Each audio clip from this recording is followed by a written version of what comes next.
Maruk, this controversy, this entire incident that took place, it shook the conscience of many in our country. Also, it was debated in the parliament where the civil aviation minister said that this was indeed a disregard for that entire protocol that is supposed to be followed. And thus an FIR has been lodged according to that FIR, it categorically states that there are some people who are exempt from pre-embarkation security check, and there are various categories given under circular 6/2008. That is the circular of the Civil Aviation Ministry that actually restricts or exempts a lot of people who are VIPs and VVIPs from actually carrying out that or getting into that pre-embarkation test. Now, while that was not done, and while former President APJ Abdul Kalam was in fact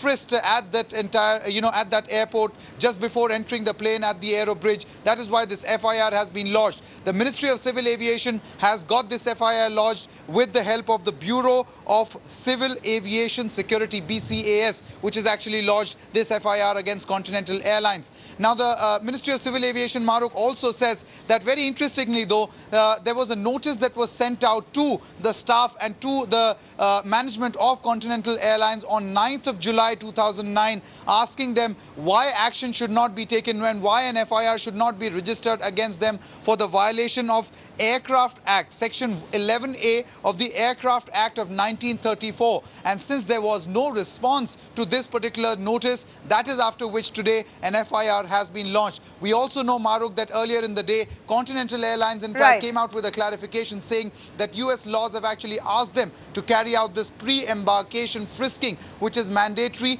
whether it is a VIP or a VVIP. But then it is in sharp contrast to the laws here in India, because of which this FIR has been lodged. Sanket Upadhyay from the